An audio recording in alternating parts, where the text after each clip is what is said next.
देख रहे हैं जेड न्यूज डिजिटल मीडिया, जहां पर आपको मिलेंगी स्वतंत्र, निष्पक्ष और संपूर्ण खबरें।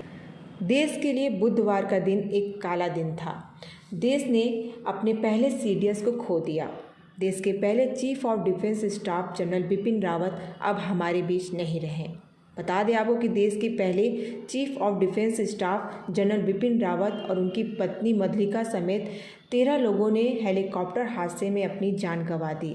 इस हादसे से पूरा देश दुखी है। भारतीय वायुसेना का MI हेलीकॉप्टर बुधवार को तमिलनाडु के नीलगिरी जिले में कुन्नूर के पास दुर्घटनाग्रस्त हो गया, जिसमें सवार भारत के पहले chief of defence staff general Bipin Rawat, उनकी पत्नी और अन्य 13 लोगों की मौत हो गई है। चीन और पाकिस्तान जैसे नापाक इरादे वाले पड़ोसियों से देश की सुरक्षा के लिए बड़ी चुनौती के बीच भारत के पहले chief of defence staff general Bipin Rawat एक भरोसे का नाम है। कम समय में ही उन्होंने भारत की सैन्य तैयारियों को दुश्मनों से मुकाबले के लिए नई बुलंदियों पर पहुंचाया है। आइए हम जानते हैं सीडीएस जनरल बिपिन रावत की ज़िंदगी से जुड़े हुए कुछ प्रमुख पहलू। आपको हम बता दें, जनरल बिपिन रावत का जन्म 16 मार्च 1958 को उत्तराखंड के पौड़ी गढ़वाला जिले में एक छत्री परिवार में हुआ था। उनका परिवार चौहान राजपूत परिवार और उनकी मां परमार छत्री वंश से थी। जनरल बिपिन रावत के पिता लक्ष्मण सिंह रावत सेना से लेफ्टिनेंट जनरल रहे हैं।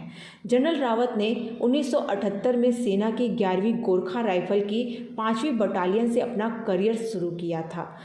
और हम आपको बता दें, अपने 4 दशकों की सेवा के दौरान जनरल रावत ने एक brigade commander, general officer commanding in chief, दक्षिण कमान, सैन्य संचालन निदेशालय में general staff office grade 2, colonel सैन्य सचिव और उप सैन्य सचिव के रूप में कार्य किया। जूनियर कमांड विंग में सैन्य सचिव की शाखा और वरिष्ठ प्रशिक्षक व संयुक्त राष्ट्र शांति सेना का भी हिस्सा रहे हैं। उन्होंने कांगो लोकतांत्रिक गणराज्य से एक बहुराष्ट्रीय ब्रिगेड की कमान संभाली थी।